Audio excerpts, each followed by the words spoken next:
imposing a compromise. Courts should have within their domain while ruling on laws. The Supreme Court interim orders in the ongoing contestation between large sections of the former and the center over the new form laws may be motivated by a laudable intention to break the deadlock in negotiations.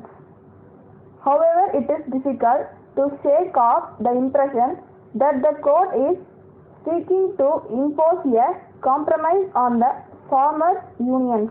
One portion of the order states the three laws seeks to maintain the minimum support price as before and prevents possible dispossession of farmers of their land under the new laws. The stated reason is that the stay would the hurt feelings of the farmers and encourage them to go to the negotiating table. However, it is somewhat disconcerting that the stay of legislation is effected as an instrument to facilitate the court arrangement rather than on the basis of any identified legal or constitutional infirmities in the laws.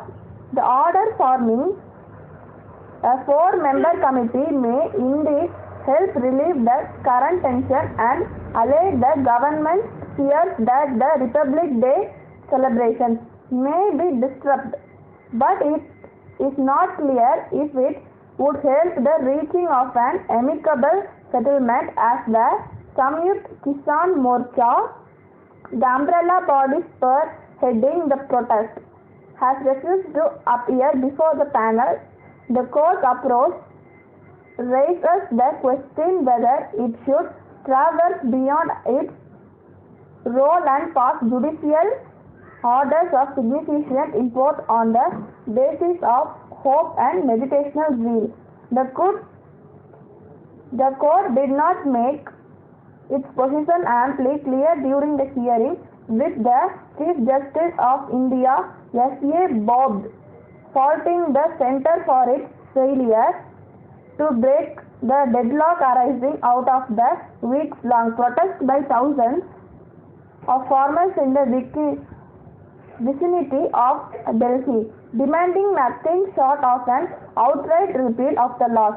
It is only in the wake of the government's perceived failure that the court has chosen the intervene, but it's unfortunate that it is not in the form of key questions such as the laws, but by handling over the role of thrashing out the issues involved to a 4-member panel. It is not clear how the 4 members on the committee were chosen, and there is already some well-founded criticism that some of them have already voiced their support for the farm laws in question.